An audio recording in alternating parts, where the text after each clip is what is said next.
¿Qué onda, mi queers? ¿Cómo están? Bienvenidos a un episodio más de Jazz Queer, donde cabemos todos. Hoy estoy muy contento porque tenemos a un gran activista y además amigo mío personal y vecino. Mi buen Rock, ¿cómo estás? Bien, muchas gracias. Gracias por la invitación. No, hombre, gracias a ti, gracias a ti. Y pues aquí la idea es que los amigos conozcan a las personalidades que pienso yo que deberíamos de conocer todas, todos y todes que están trabajando pues, por los derechos al final de todas las personas que somos parte de la comunidad LGBT y de muchas otras más. Y pues qué chido tenerte por aquí. Gracias, gracias. No, gracias por la invitación de nuevo, de nueva cuenta. Y pues nada, démosle. Démosle. Pues, ¿quién es Ro? Ya sabemos del activismo que haces y ahorita vamos a platicar un poquito sobre ello, pero cuéntame, ¿por qué llegaste tú a empezar a hacer este activismo? ¿Cómo ha sido tu proceso? Como una persona portadora de VIH, cómo ha sido para ti vivirlo? ¿En qué momento empezó para ti este viaje? Platícanos todo eso que seguramente los amiqueers quieren conocer. Eh, yo creo que sí fue como en la pandemia. O sea, estaba como muy encerrado en mi casa. Creo que fue como bueno, no tenía mucho de haber empezado. Tendríamos como un mes de estar confinados y empezó a haber un problema de desabasto con el IMSS, si no me equivoco.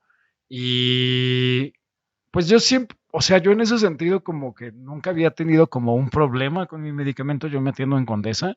Y entonces, pero creo que como que descubrí en ese momento, ¿no? De que me daba mucho miedo hablar de desabasto y me daba mucho miedo pensarlo porque no quería que me pasara. Claro, Y entonces descubrí que lo que hacía era negarlo, ok, ¿no? Era como, bueno, pero a mí nunca me ha pasado, claro. claro.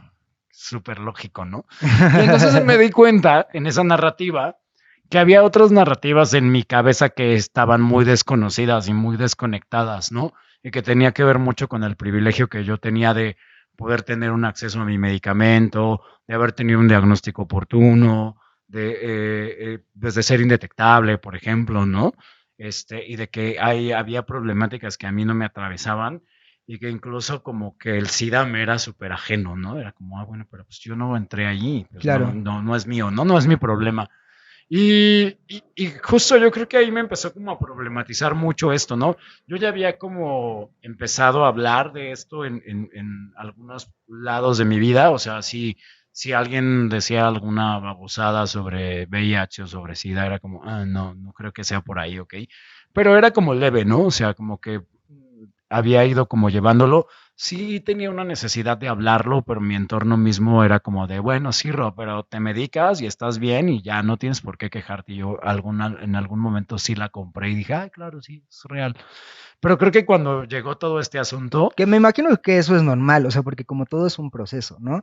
Y creo que sí cuesta más trabajo ver las realidades de otras personas que la propia. Y si en tu realidad tú sí tenías medicamento, tú sí todo, pues sí creo que es complicado entender otras realidades y que, o sea, sí es un proceso llegar a hablar de lo ajeno, ¿no? sí, y que de pronto era como esta cosa de, bueno, no, pues eso, ¿no? A mí no me pasa, yo creo que en algún momento sí llegué a pensar en las personas que eran visibles. Y, o sea, la primera vez que yo vi una persona que hablaba en Twitter sobre su VIH o que hacía check-in en Foursquare, ¿no? En la clínica Condesa, o sea, para mí fue como, fuck, ¿qué, qué está pasando? ¿Por qué está haciendo eso? ¿No? Incluso se me hacía así como de, se está dando un tiro en el pie, ¿no? Ujú. Porque debe de ser muy fuerte todo lo que debe de vivir. Por Cuando, los estigmas, ajá, ¿no? ¿no? O sea, lo que le debe de caer de hate y no, yo no quiero eso, ¿no? O sea, pero creo que sí tenía que ver con esta cosa bueno, pero pues no pasa nada, Ro, o sea, todo está bien, ¿no? Y justamente en pandemia, cuando me empecé a cuestionar esto y por ahí hay una protesta de Alain Pinzón que se hizo súper viral justamente porque empezó como una protesta muy inocente de el desabasto y terminó en unos vidrios rayados en el IMSS y rotos y llenos de pintura roja, ¿no? Ujú. Y que también fue una cosa que a mí me reventó mucho la cabeza y que dije, fuck, Te esto, impactó. sí, fue como de, claro, esto es lo que necesitamos como, como decir, como hacer, o sea, me regresó mucho a poder ver como la historia de la que venimos, ¿no? O sea, creo que sí es importante decir que venimos que los derechos humanos no se han ganado a veces como por fumarnos la pipa de la paz o el abrazo de Acatempan, ¿no? Claro, si volteamos a ver la historia, ¿no? En general y no solo en nuestro país, en todo el mundo, todos los temas que han evolucionado en temas de desarrollo social, derechos humanos y todo esto, pues ha sido a través de, pues, de madrazos y de gente que incluso ha perdido la vida, ¿no? Por ejemplo, nosotros como comunidad LGBT, pues en Stonewall empezó eran asesinadas, ¿no? O sea, entonces el creer que las cosas, y también aplica para las mujeres, por ejemplo, ¿no? Las mujeres con su marcha feminista que dicen, ay, es que por qué rayan, es que por qué, ¿no? Pienso que es simplemente desconocer la historia, ¿no? Desconocer las luchas y no entender por qué un monumento justamente está ahí, para ser rayado, ¿no? Yo ya lo veo así. Totalmente, ¿no? O sea, de pronto poder pensar en mi vida con el VIH y me acuerdo que sí fue a partir de que también uno de mis amigos me dijo, bueno, a ver, pero ¿qué es diferente, no? Y me acuerdo que sí hice ese ejercicio de a ver, esto es diferente, esto sí es distinto, mi cuerpo es distinto, mi relación con mi cuerpo, con mi corporalidad, con mi sexualidad, con la vida, así sí me gustaría llegar y decir, oigan, pues, tengo que tomar la medicina, ok, vamos a hacer una pausa, hoy estoy que me lleva porque tengo esta molestia, hoy no quisiera tener VIH porque, ¿sabes? O sea, hoy no quiero ser esa persona y empecé a descubrir eso, ¿no? Y entonces, cuando reconoces un poco también la otredad, yo creo que también ahí hay un mundo que se abre muy interesante, que sí hay que explorarlo mucho porque justamente, ¿no? Ahorita que hablábamos fuera de la grabación, esta cuestión de no contagiar la indignación, sino la empatía. A veces la empatía, el término puede ser un poco riesgoso, ¿no? Porque si bien necesitamos aprender como a este respeto, aunque yo no esté de acuerdo y aunque yo no me pueda, o sea, yo no siempre me puedo poner en tus zapatos y Claro, no siempre quiero ponerme en tus zapatos, ¿no? O claro. sea, no hay una Y o no disposición. siempre se puede, Sí, no, aunque o sea, quieras. no hay una disposición al 100, ¿no? De esas cosas y también, pero tenemos que saber un poco que la empatía parte de ahí, ¿no? De que aunque yo no pueda ponerme al 100 en tus zapatos, que aunque yo no tenga esa capacidad en ese momento, puedo respetar, puedo brindar espacios de seguridad para los demás o las demás. Y creo que eso es importante porque cuando pensamos en esta empatía como muy tibia, como muy plástica de pronto, ¿no? O sea, es como, ay, sí, pues yo te respeto, pero pues, ¿no? Allá. O sea, es Es, como esta cosa de, me acuerdo que hablábamos el otro día con unos amigos sobre que antes hablábamos de la tolerancia, ¿no? Y que era un término que en su momento funcionaba, en su momento creó narrativas sí, hubo un momento en interesantes. el que la palabra tolerancia la veíamos como algo bonito, ¿no? Sí, y que funcionó, ¿no? Tuvo su gran función, ¿no? Hay un Día Internacional sobre la Tolerancia.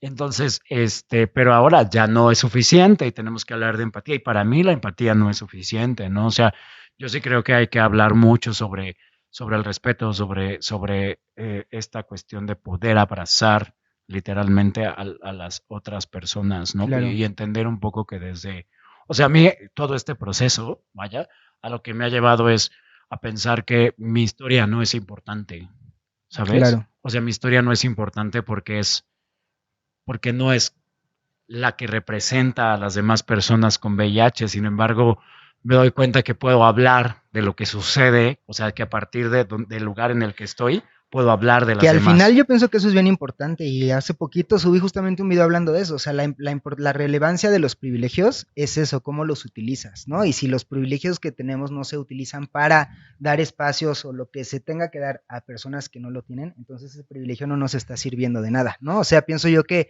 la empatía más que empatía, porque como dices, de pronto es imposible, ¿no? Ponerte en los zapatos de otra persona, ¿no? Pero yo lo que he aprendido como a lo que yo llamaría empatía es simplemente cuando una persona me está hablando de su realidad, de su condición, de su orientación, de su expresión de género, de lo que sea, ¿no? Y es esa persona la que está hablando, pues uno callarse, escuchar y entender, ¿no? O sea, yo pienso que más que tratar de empatizar de una forma romántica, de, ay, sí, sí, yo sé lo que es ser él o ella, ¿no? Eso es muy complicado, pero sí entender esta parte de esas personas están diciendo algo, callémonos y escuchemos, Sí, ¿no? es totalmente como justamente a partir de no entenderlo, tratar o hacer realmente un ejercicio de validarlo. O Así sea, es. necesitamos validar mucho como las experiencias de las demás personas. Y me Los queda muy testimonios. claro que cuando hablamos de vulnerabilidades o de poblaciones o de situaciones muy vulnerables o muy vulneradas, nos cuesta trabajo porque seguimos trayendo este track de decir, no, pero tienes que ser fuerte y no puedes. Y entonces si te pasó, que esa es la narrativa que pasa, ¿no? Con el VIH particularmente. Eh, eh, porque te pasó, porque tú lo buscaste, porque tú te despertaste un día diciendo, ay, quiero que quiero tener VIH, ¿no? Y entonces creo que esas son las cosas que tienes que decir, bueno, a ver, vamos a empezar a separar las cosas y vamos a empezar a hacer, o sea, los trabajos comunitarios, que también es como bien interesante lo que sucede allá afuera, o sea, porque no nos podemos quedar con lo que sucede en Twitter, ¿no? O con lo que Claro. sucede en las redes. Sí hay que empezar a ver qué pasa a nivel calle con las personas y ese ejercicio también, esa forma en la que se trabaja con, con, con las y los y les, ¿no? Es muy importante porque eso es lo que nos va brindando que, pues sí, la evidencia científica, por ejemplo, tiene un marco y los procesos médicos tienen otro, pero ¿cómo hacemos que eso, o sea, la labor comunitaria tiene que hacer que eso sea funcional para la vida de las personas, ¿no? Entonces no podemos seguirle diciendo a las personas como de, ay, es que ves, es que no te cuidaste, ¿no? Sino es como de, güey, ¿qué más hace Que yo falta? pienso que eso, o sea, ese no te cuidaste o esas muchas pendejadas que de pronto se dicen, pienso que tienen mucho que ver con el tema de la homofobia. O sea, porque, ¿por qué no lo vemos en cualquier otro tipo de situaciones? O sea, ¿por qué condenar? Al final, pienso que es una forma de condenar el sexo entre hombres, ¿no? Ujú. Y eso está bien culero.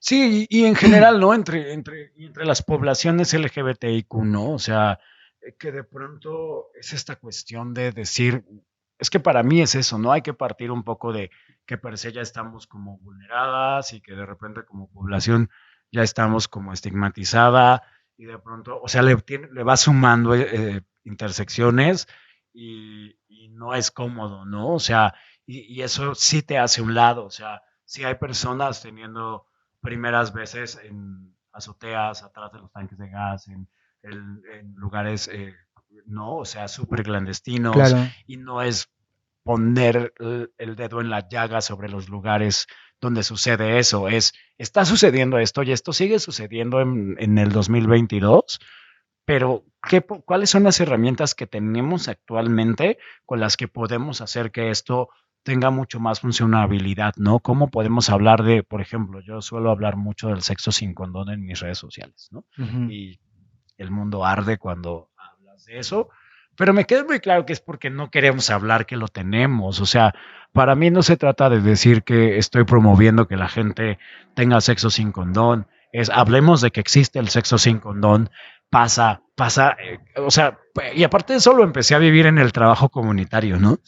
Que las consejerías y los casos que llegan tienen que ver con eso y tienen que ver que no lo hablamos, ¿no? O Claro. sea, tienen que ver porque yo siento que hay una creencia de que si no hablo el tipo de prácticas que tengo, si no hablo el cómo tengo sexo, particularmente, por ejemplo, entre hombres que tenemos sexo con hombres, si no, si no hablo de que voy a los baños, al sauna, al cruising, o el sexo a pelo, o no, o sea, parece que entonces eso omite totalmente los riesgos y es ahí donde suceden justamente las situaciones que queremos empezar a permear, que queremos Claro, cuidar mucho ahí se más. generan todas estas situaciones que te pueden llevar a, ¿no? Ajá, y entonces ahí el punto es decir, y esa es la gran pelea, por ejemplo, con estas personas que tienen esta educación sexual como muy heteronormada, ¿no? Hay que darnos cuenta que sí estamos insertados en la heteronorma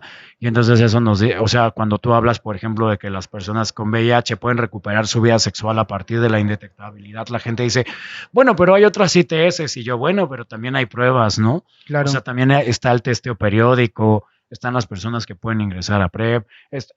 Lo que hay que pensar que tenemos un montón de innovaciones y de avances que nos permiten como crear otros métodos preventivos y que los métodos preventivos no necesariamente son únicos, sino que pueden ser combinados, pero también eso nos tiene que llevar a decirle a todo el mundo que esos métodos no están disponibles para todos y esa es otra bronca, ¿no? Entonces hay que empezar a exigir que eso esté disponible, sea Sí, acceso. siento que ahí se hace una cadenita rara, porque, o sea, por un lado, pienso que se tiene que hablar de todo eso, porque hay mucha gente que no sabe justamente lo que mencionabas, ¿no? Que no detectable, pues te hace, o sea, te corres mucho menos riesgo que con alguien que no sabes, ¿no? O que no lo sabe la persona, Pues o es que que aquí, no, que no saben muchas cosas, pero pienso que, por ejemplo, mucha gente no sabe de la Clínica Condesa, no sabe, por ejemplo, todo lo que puede y que es gratuito y que muchas personas no lo saben porque justamente lo que dices, no se atreven a hablarlo, no quieren decir, oye, yo tengo relaciones sin protección, no saben, yo en mi caso que voy por PrEP, ¿no?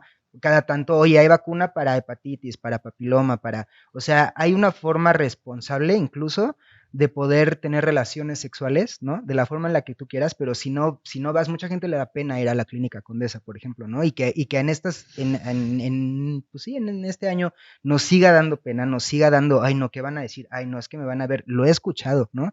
Y ese es un gran, gran, gran problema, porque entonces se sigue estigmatizando y se sigue siendo de alguna forma irresponsable, ¿no? Con la sexualidad. hay un estudio que me gusta citar a la menor provocación, que lo hicieron en el Reino Unido el año pasado, y la mayor incidencia de personas con VIH en el Reino Unido fue de hombres y mujeres heterosexuales.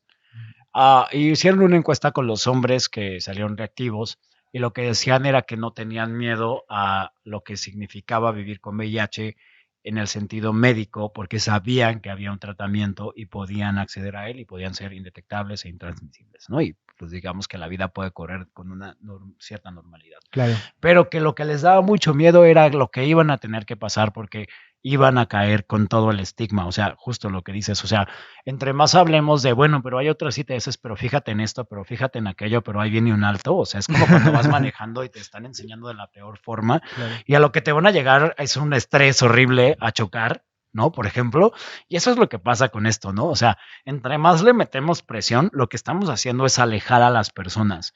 Y entonces tenemos que saber que sí, o sea, y con esto no estoy diciendo, ay, pobres de las personas, ¿no? Es decir, veamos que estamos en un mundo donde estamos totalmente castigados todo el tiempo. Y en general, o sea, ahí sí voy a englobar un poco. El sexo está súper castigado para heteros y para LGBTs, ¿no? Claro que hay una normalización sobre la heteronorma. Y yo pensaría que más para las mujeres y para los LGBTs, ¿no? Ajá, Mujeres heterosexuales, pues. pero hay una bronca, porque incluso los hombres heteros tienen una concepción de su sexualidad súper cerrada, ¿no? Súper igual, por ejemplo, es como de yo, ¿por qué voy a hacerme pruebas? Que se las hagan ellas, y si ellas están, o sea, esa es la lógica es de yo te mando a hacerte una prueba, y ya que estás tú bien, pues yo estoy bien, y no es Ujú. real, o sea, eso nos quita totalmente, o sea, ahorita que decías responsabilidad, también pensaría en la autonomía, ¿no? Porque de repente también esta palabra de la responsabilidad, aunque puede ser muy útil para muchas cosas, a veces inserta mucho la culpa, ¿no? Ujú. Entonces también es de ser responsable y te inyecta como una sombra y un dementor de culpa. Ujú, Y ujú. entonces es como extraño. Entonces tenemos que apelar a la autonomía. Sí, si alguien decide tener sexo sin condón, se va a enfrentar a ciertos riesgos, pero eso lo está decidiendo esa persona y eso lo va o la va a llevar, ¿no? A hacerse cargo de otras cosas, a esa responsabilidad. O sea, yo creo que primero tendríamos que hablar de autonomía y luego de responsabilidad y para Claro. eso poder decirle a las personas, tú puedes elegir lo que tú quieras, pero y hay todas estas opciones para permearlo. Es que es complicado, porque por ejemplo, yo lo veo con Jaciel, ¿ubicas a Jaciel Ujú, Lustres? ujú. Yo veo que es una persona que recibe mucho hate por hablar de una forma muy clara o transparente, ¿no? De su sexualidad. Y veo que le ponen mucho este tema sí, es tu obligación decirle a las personas, ¿no? Y ahí es donde yo digo, tenemos que tener una responsabilidad, me refiero una responsabilidad propia en el sentido de por qué exigirle a otro algo que no tiene que ver contigo, ¿me explicó? O sea, que pues es propio, ¿no? Yo no entiendo, o sea, a mí yo nunca se lo he preguntado a alguien, porque yo pienso, más allá de eso, pues, ¿qué? O sea, porque igual puede la persona saber, no saber, puede, o sea, y dejar nuestra responsabilidad en otro, ahí es donde yo pienso que de pronto no está tan chido, no sé. Porque al final de cuentas viene con esta comunicación que siempre hemos tenido, específicamente con el VIH, porque seguimos pensando que es esta cuestión donde antes, cuando no teníamos control de la epidemia, pues sí teníamos que estarle avisando a las personas, ¿no? Es un poco como lo que pasó ahora, lo vivimos con el COVID al principio, Claro. ¿no? Y Y entonces, que incluso, por ejemplo, con el COVID a mí me llamó mucho la atención cómo al principio había personas que les daba pena decir que les había dado COVID, ujú, y, o sea, que yo decía, pero por, así, ¿no? yo me acuerdo que hubo una actriz que puso un tweet sobre, me siento súper estigmatizada de tener COVID y me siento súper aislada. Y yo le escribí un mensaje y le dije, oye, esto es como tener VIH, qué fuerte, ¿no? O sea, porque justamente, ¿no? Va como a esta cuestión de las narrativas. O sea, todos estos juicios vienen de seguir teniendo las mismas narrativas y de no actualizarlas y de no tener Porque también ya está el monkeypox, por ejemplo, la viruela símica, ¿no? Y está pasando lo lo mismo. mismo, pero tiene que ver con esta, no, también a veces siento que las personas a veces no queremos como apostar realmente por lo que está sucediendo actualmente. Ahorita que hablabas de lo indetectable, hay gente que dice, bueno, pero eres indetectable, pero no eres intransmisible. Y es como de, no, sí, eres indetectable y eres intransmisible, ¿no? Y hay que saber que en ese tipo de casos, esas son las apuestas, ¿no? O sea, hay que saber que la indetectabilidad corta las cadenas de transmisión y también se convierte en un método preventivo, pero también se convierte en una herramienta que empodera y que hace que las personas vivan, ¿no? Pero también ahorita que hablabas un poco del hate, pues es que lo que pasa es que seguimos pensando que el lugar que les pertenece a las personas con VIH o que nos pertenece a las personas es en la invisibilidad, ¿no? Entonces cuando te vuelven a decir, no, es que tú deberías de decirme, es que tú no deberías de gozar, es que tú no deberías de tener placer, es que tú no deberías de beber alcohol, ¿no? Que lo dicen, es como, claro, es que me estás queriendo recordar que yo debería de estar en este lugar. Y ahí Pero es ¿por qué hacemos eso? porque, vuelvo, porque tenemos esta narrativa de, primero, de que es un problema de unos cuantos. Segundo, de que las personas que lo hicieron mal, ¿no? Hicieron algo mal y entonces lo buscaron, Se lo merece merecen. y entonces, por eso, como tú eres una persona más irresponsable que yo, te toca decirme, porque qué tal si estás haciendo otra babosada, ¿no? Cuando realmente la tontería es seguir pensando que mi cuidado está en ti, y justamente en uno de esos hates, igual en Twitter, un día una persona me decía, o sea, ¿cómo? ¿Me vas a mandar a hacerme pruebas cuando tú me puedes decir si tienes o no tienes cosas? Y yo, sí, no, o sea, porque ahí sí partiría un poco de la experiencia personal, pero para mí sí es un hecho comprobable, o desde mi experiencia, el decir, es que una cosa es lo que yo estoy viviendo y otra cosa es lo que mi pareja sexual o romántica esté viviendo por sí misma. Y tenemos formas distintas y eso hace que la relación con la sexualidad sea mucho más placentera o plena o no, ¿no? Claro. Entonces, porque es a partir de esta cuestión de decir que es que no nos, o sea, como no podemos hablar de la sexualidad, o sea, nos encanta hablar de sexo, nos encanta hablar de cómo lo tenemos y de con cuántas personas nos acostamos, pero no nos gusta hablar de lo que eso implica. Claro. Y entonces, como no podemos tener esas conversaciones en cualquier instancia y desde cualquier sexoafectividad, ¿no? O identidad, eh, eso es lo que nos cuesta trabajo llevar la sexualidad como algo, o sea, es como cuando tú sabes que si te empiezan a doler los dientes, pues tienes que ir al dentista, ¿no? Y tienes Ujú. que buscar, ¿no? O ya sabes que te tienes que lavar los dientes, ¿no? Al menos un par de veces al día, ¿no? Entonces, esas son las cuestiones que no estamos dispuestos a hacer con la sexualidad, ¿no? Porque también se lo dejamos todo al condón y el condón no lo puede todo. O sea, si bien es el método más efectivo y sigue siendo el más accesible, ¿no? Y sigue previniendo un montón de cosas, no lo es todo, ¿no? Entonces, Claro. como, Pero es que siento que esto se ve incluso, por ejemplo, en parejas heterosexuales, cuando hay un embarazo, a mí siempre me ha llamado mucho la atención que el hombre diga se embarazó, ¿no? O sea, como si él no tuviera tenido algo que ver, ¿no?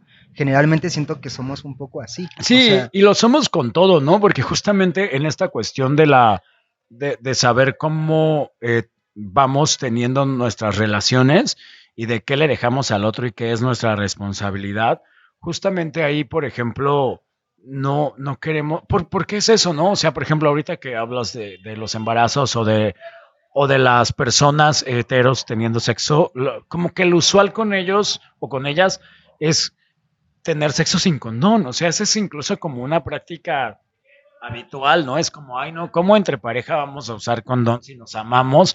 Y esa es como la prueba de que somos estas personas.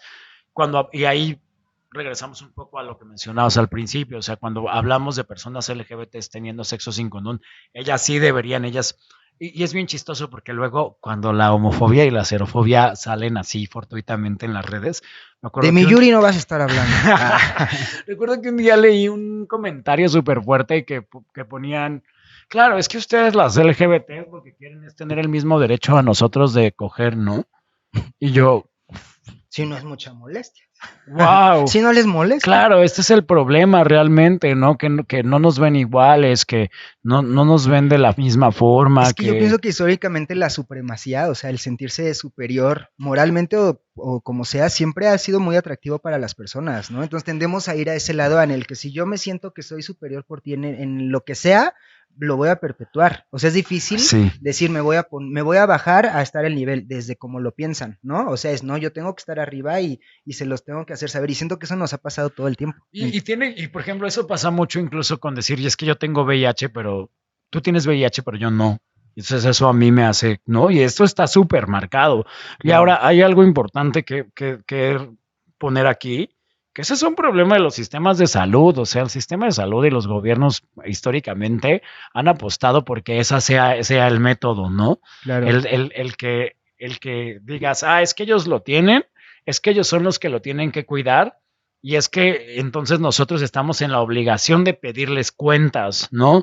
Y eso es como siempre se ha hecho, esa es la manera de prevenir. Y no solamente lo hacen con el VIH o con las ITS, ¿no? O sea, lo hacen, por ejemplo, con los etiquetados de la comida empacada, ¿no? O sea, es una cosa de, esa es tu responsabilidad, te estás metiendo todas estas cosas y esto es tuyo, ¿no? Y pues si te cuidas, pues qué bueno, pero si no te cuidas, o sea, siempre lo dejan como hacia lo demás. O sea, yo no te estoy cuidando, yo solamente lo Sí. pongo ahí, pero tampoco doy información que complemente esto, ¿no? Tampoco digo cómo podemos evitar Sí, yo te aviso que las tiene exceso cosas. de calorías, aunque las personas o los niños, las niñas, no sepan realmente qué es, o sea, cómo les va a afectar. Y tampoco ofrezco otras alternativas, ¿no? Y Claro, eso es súper fuerte. Entonces, por ejemplo, hablando de las poblaciones, pues no tenemos realmente ni información focalizada en nosotros, ni campañas que no estén veladas, ni políticas de salud LGBT. No tenemos nada de eso. Incluso los insumos que nos dan, pues eso es súper fuerte, porque te dicen usa un condón, pero los condones que nos dan no son para sexo anal, ¿no? No son lubricantes hechos para nosotras. Entonces, es como sigue resolviendo y siempre vamos así. Y ahorita que decías de la viruela, eso es lo que está pasando con viruela símica. Estamos resolviendo con lo que hay, con lo que va, y algo que está revelando la viruela durísimo es que hay un problema de contención de ITS inexistente. No hay contención de ITS en este país, porque entonces la gente llega por una cosa y termina dándose cuenta que tiene viruela y que tiene sífilis y que tiene hepatitis y que tiene VIH. Y entonces vamos a las coinfecciones y hay una incidencia mayor en esto. O sea, si bien se esperaba una incidencia en ITS por COVID, pero esto ya es una cuestión de abandono institucional, ¿no? O sea, no les interesa focalizar a las personas, ¿no? O sea, ¿por qué las vacunas de VPH se tiran? Porque solamente están designadas a ciertas poblaciones, pero no se pasan, por ejemplo, a los HSHs, ¿no? Ahorita que salió esta estadística de que la cobertura en México de VPH a nivel mundial es del 0.5%. O sea, es como de no nos están cuidando a ninguna parte de la población, ¿no? Y entonces ahí hay todas estas políticas un poco que se han nombrado ahora con la viruela súper homofóbicas, ¿no? Y son homofóbicas por el simple hecho de que están ignorando y están omitiendo lo que le sucede a estas poblaciones, ¿no? Bueno, y podríamos decir LGBTIQ-fóbicas, ¿no? claro. Y es que es lo que mencionamos. Por ejemplo, lo vemos ahora con la diputada, si alguien se sabe el nombre, recuérdenmelo si tú te lo sabes, que es trabajadora sexual, Con ¿no? María Clement. María Clemente, y que subió este video que escandalizó, ¿no? Y que la gente, muy, muy, pues desencajada de que una representante del pueblo estuviera haciendo eso, y yo digo, verga, ay, es un acto que, pues que yo aplaudo porque al final es lo que decía, o sea, hay diputados, hay personas servidores públicos que tienen otro trabajo, ¿no? Que tienen sus negocios, y si ella es trabajadora sexual, pues ¿por qué no podría seguirlo teniendo, ¿no? Pero nos escandaliza, o sea, a pesar de que a todos nos gusta, o no, bueno, no voy a decir a todos porque habrá quien no, pero tener relaciones sexuales sigue siendo un tema que nos cuesta mucho trabajo hablar. Y yo pienso que aquí en este tema, si no se habla, o sea, si no empezamos a hacer espacios más, pues sí, más visibles, y no hablamos de esas situaciones, está bien difícil que entonces una persona diga, ok, bueno, pues yo sé que en clínica Condesa tal, o yo sé que intransmisible significa esto, o sea, indetectable, perdón, pero sí, o sea, yo vi de una cadenita, nos da pena hablar, pero necesitamos hablar, ¿qué tenemos que hacer? ¿Cómo le hacemos? Es que esas son las grandes preguntas de los trabajos comunitarios, ¿no? Es cómo llevamos esta información más allá, cómo hacemos que los accesos estén disponibles para todos, ¿no? Y me queda muy claro, un día una persona que hace cobertura, por ejemplo, de cine y tele y demás, puso, "Ay, es que yo no puedo creer que haya gente que no sepa qué es Hamlet." Y yo dije, wow, ¿no? Y le dije, claro, hay gente que no sabe qué es Hamlet. Dice, o sea, ¿podrías decir que alguien sabe más rápido quién es un héroe de Marvel que Hamlet? Y yo, sí, y Pues tiene sí. que ver con los accesos. Y me dijo, no puedo ser posible. Yo leí Hamlet en la secundaria y le dije, yo no, yo lo leí en la prepa, ¿no? Y eso no, primero no Y me, hablando del privilegio de quienes pues tienen acceso a la educación, ¿no? ajá, y yo le decía, es que me parece, o sea, pensemos en un niño, yo le decía, pensemos en un niño que ahorita tiene 10 años y sus papás salen a trabajar y no le van a dejar libros de Shakespeare, le van a dejar una televisión con 5 plataformas, ¿no? Claro. Entonces, ¿cómo hacemos que la información llegue desde esas aristas, ¿no? O sea, si bien ahorita queda en las redes, por ejemplo, ¿no? Que ahorita está habiendo una incidencia muy clara en redes, ¿qué pasa con la gente que no tiene redes? ¿Qué pasa con la gente que no tiene internet? ¿Cómo hacemos como que los trabajos comunitarios también vayan hacia allá? Y evidentemente hay ahora un interés más grande de decir, claro, a mi población le está pasando eso, ¿no? Lo vemos en los activismos con VIH, de chicos, chiques, diciendo, a ver, en Nayarit, en tal, en Chiapas, no hay estos accesos, ¿cómo los acercamos, no? ¿Cómo acercamos esto hacia los demás o a las demás? Y es bien interesante porque justamente yo creo que tenemos por ahí, aquí Comunilla dice algo que me encanta, que es de que no podemos procurar el cuerpo de ninguna forma si no reconocemos el cuerpo, ¿no? Entonces, si no reconocemos la sexualidad, por eso decía que era muy importante empezar a hablar de nuestras prácticas, ¿no? O sea, ahorita se ha dado con la viruela, es como de no, es que esas personas que van y tienen sexo en los lugares de encuentro, o por ahí hubo un tuit maravilloso la semana pasada sobre alguien diciendo que las personas que tienen cruising o que defienden el cruising tiene que ver con su codificación masculina, porque son estas personas que pueden tomar todo, ¿no? Que son abusivas y dices, o sea, a ver, vamos a calmarnos primero y vamos a No empezar a... respetan nuestros espacios públicos. Y entonces hay que empezar a pensar más bien yo pensaría, ¿por qué estamos yendo todavía a esos lugares, no? O sea, ¿y por qué? ¿Y qué me hace pensar como, por ejemplo, como homosexual específicamente, eh, que me es ajeno, ¿no? O sea, porque Claro. aunque yo no lo ocupe, aunque yo no vaya, aunque yo no, o sea, viene desde el acceso de que puedo yo tener un lugar en donde tener sexo casual con personas, ¿no? Claro. O sea, yo creo que cuando tú desconoces eso, es porque automáticamente estás cayendo en el, a ver, yo no lo digo, yo no lo hago porque yo no necesito hacerlo, pero Claro. hay un montón de gente que sí, y insisto, ¿por qué tenemos que hablar? Porque incluso alguien me decía, bueno, es que yo los que conozco lo hacen por morbo, y yo, el morbo es una necesidad.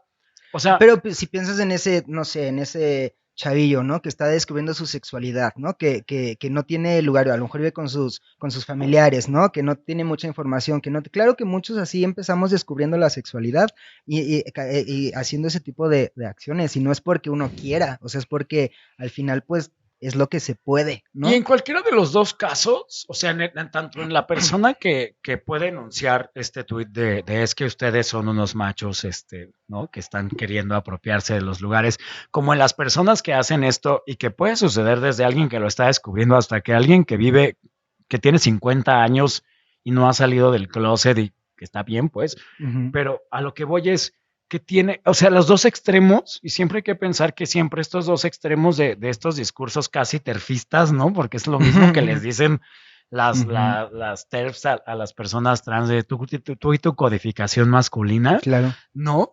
O sea, hay que pensar que estos dos extremos vienen del mismo lugar y es esta cuestión de escondernos, de esconder lo que está sucediendo, de negar totalmente las prácticas, pero de negar la identidad, ¿no? O sea, por ejemplo, específicamente como hombres gays, ¿no? O sea, negar esa cuestión que me llega a negar las prácticas, que parte de una homofobia internalizada y que parte también de una sexofobia De mucha desinformación. y eso genera desinformación. Y entonces ahí es donde realmente están los problemas. Pareciera que en estos discursos que nos decimos las mismas personas LGBTs, de no, pero ustedes los que hacen eso, parece que te coloca en un panorama de ser un buen o un mal gay, ¿no? Y Claro. entonces lo mismo, o sea, yo ahora lo decía, ¿no? Yo tuve viruela símica y para mí salir del closet de la viruela símica fue más fuerte que en el VIH, ¿no?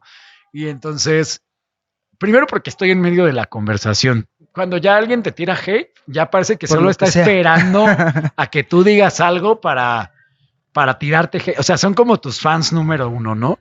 Y me acuerdo que un día Ofelia Pastrana decía como de, es que yo mi impacto se lo debo a los haters porque son los que mayor interacción tienen con mi contenido. Claro. Entonces, es bien cierto porque cuando llegan ellos y te dicen, es que tú estás haciendo esto, ¿no? O claro, es que te pasó esto por esto, es real, o sea, cuando empiezas a vivir un estigma sobre otro, y yo, claro, hace poco cuando pasó todo esto, decía, claro, soy el gay que ninguna mamá quiere tener, ¿no?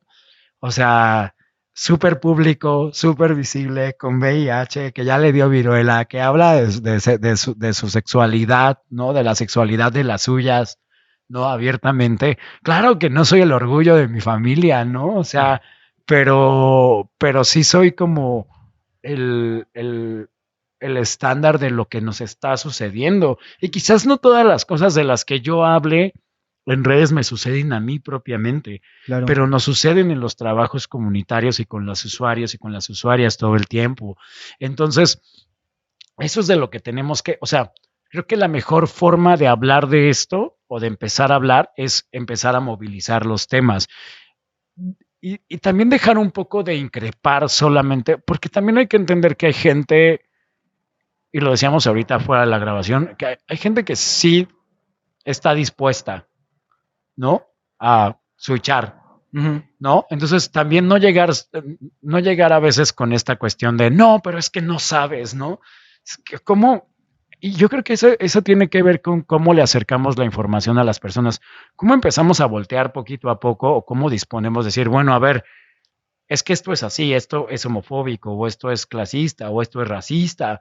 Y hay gente que lo toma muy bien y está dispuesta a aprender, y hay gente que no, y entonces esa gente tampoco vamos a ir por ella, no nos Claro. interesan ir por ellos, nos interesa. Sí, hay gente que disfraza su cuestionamiento, pero que realmente están imponiendo o están llegando a un punto, ¿no? Generalmente violento o agresivo. Tenemos que ir por la gente que sí está, ¿no? O sea, cuando hacemos por ejemplo, una detección, se dice que las detecciones exitosas son las que salen reactivas, y no es porque nos alegre que la gente tenga ITS, ¿no? Es porque estamos encontrando a la gente y eso pasa cuando gente como tú o como yo, como todas las que hacemos este tipo de chambas, este, estamos discursando, justamente estamos abriendo la conversación, incluso a veces desde la incomodidad, Claro. para que otras personas se acerquen y ahí captamos, ¿no? Gente que sí quiere más de esto y gente que dice no, no, y con esa no vamos a neciar. O sea, yo cuando empieza a neciar a alguien en mis publicaciones, silencio a las personas, no me interesa ir por ellas, me interesa ir por la gente de esto me pegó durísimo y entonces quiero hablar de esto y entonces a partir de ahí para mí ahora acabo de abrir una asociación civil que se llama La Tribu, donde atendemos personas con VIH desde el reactivo, ¿no? Porque siempre la mayoría de los trabajos se centran en esta cuestión ¿De de prevención? prevención. Y en el caso específico, por ejemplo, de Vive Libre, que atiende mucho hacia las faltas de medicamento o las faltas del sistema de salud. Y en la tribu lo que quisimos fue hacer como esta colita que creíamos que hacía falta, que era de dar esta atención de decir, vives ya con VIH o te acabas de enterar que tienes VIH y no sabes qué hacer, ¿no? O sea, o este punto que me pasó a mí de tengo 5 años viviendo con VIH y apenas me estoy cuestionando todo en la vida, ¿no? Y entonces crear estos espacios como para acompañarnos y empezar también a utilizar las redes desde ese otro lado, ¿no? Desde esa cuestión, o sea, empezar a darle la vuelta a esta herramienta, por ejemplo, que es Twitter, que es muy útil desde la incidencia, pero que regularmente... Pero están muy enojados todos. Pero todo el mundo lo ocupa para el odio, ¿no? Pero yo sí creo que está bien padre empezarle a dar la vuelta para empezar a abrir este tipo de temas y este tipo de cosas donde realmente vamos a empezar a captar a la gente que dice, yo sí necesito ayuda. O sea, para mí, se acaba esto de la tribu porque para mí era importante empezar a poner esa necesidad en algún lado, empezarla a hacer, empezarla a concretar y que justo no quedara en Twitter, que justo no quedara en los mensajes de mis redes, ¿no? Sino empezar a ver que realmente sí hay una necesidad de más gente. Por ahí, Eve Ensler, que fue la que escribió los monólogos de la vagina en los 90s y que era muy progre en su época, sus textos, decía, es que la gente quiere hablar de su sexualidad, la gente quiere hablar de su sexo, la gente quiere hablar, pero no encuentra los lugares para hacerlo y nosotros tenemos que proveer estos lugares donde la gente, o sea, a mí me impresiona cuando llegan y me dicen, yo nunca había hablado de mi VIH con alguien que tiene VIH, yo nunca había hablado entre maricas, ¿no? Yo nunca había hablado con otra persona LGBT, es que todos mis amigos son heteros, ¿no? Entonces es donde te das cuenta que sí, que no es, y vuelvo, ¿no? Es un discurso que a veces se lee como victimista, ¿no? Por decir, es que no tenemos lugares, no tenemos espacios, es que vivimos tan heteronormados que incluso nuestras relaciones y nuestras codificaciones, yo creo que la gente que estamos en este lado tenemos el privilegio de poder tenernos a nosotras y empezar a permearnos desde redes de apoyo distintas. Y es, no y, es la y es realidad que, de todos. por ejemplo, en este espacio justamente el propósito es ese, porque yo alguna vez lo he dicho, no es que yo tenga mucho que decir, pero sí puedo tener un espacio en donde pueda yo invitar a personas que tienen muy claro lo que quieren decir, pero creo que eso es tarea de todos, o sea, también usted ahí en casita que nos está viendo, pues platíquelo, o sea, ¿para qué tenemos amigas, amigues, amigos, si no es para hablar de estas cosas, ¿no? O sea, yo pienso que mientras lo sigamos como que medio escondiendo, es porque se le sigue poniendo ahí una carga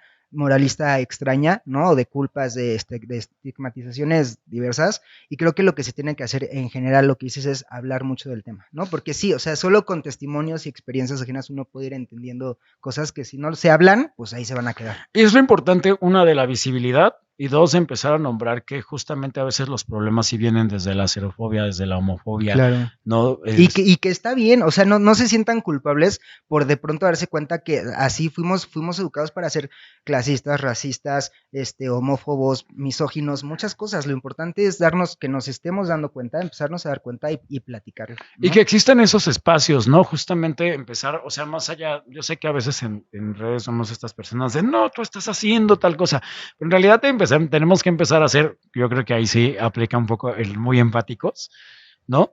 Una cosa es ser como empático y otra cosa es ser permisivo, ¿no? Entonces, creo que desde la empatía tendremos que empezar a ver cómo brindamos información, ver cómo empezamos a dialogar, cómo empezamos a hacer que el otro y la otra nos importe, ¿no? Y eso para mí yo creo que es como los puntos donde vamos teniendo como las ganancias, porque el punto no se trata de ser reduccionistas y llegar a una sola masa de personas, sino ser una masa de personas llena de muchas cosas, ¿no? Exacto.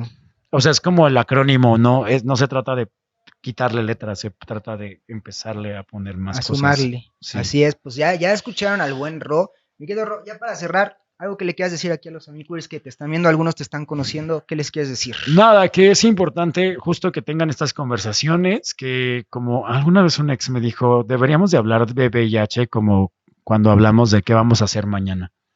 Entonces yo creo que sí, los invito a que tengan esas conversaciones. De VIH y de cualquier todo. Tema que les incomode, cualquier tema que sea incómodo es porque hay algo ahí que es interesante descubrir y que es interesante empezar a llevarlo como más allá, ¿no? Y ejercer estos lugares justo de construcción a partir de otras instancias donde podamos ver estas situaciones, estas circunstancias que de repente decimos, yo no sé cómo llegar ahí, y entonces justamente habemos labores comunitarias y otras personas que podemos ayudarles a decir cómo llegar, ¿no? O sea, de eso se trata un poco. Exactamente, pues amigos, ya vieron, vayan a seguir al buen Ro, por aquí van a estar apareciendo sus redes sociales, vayan, síganlo, conózcanlo, y Ro, pues muchísimas gracias por haber venido, y muchas gracias por tu disposición siempre para platicar. Muchas gracias por la invitación de nuevo.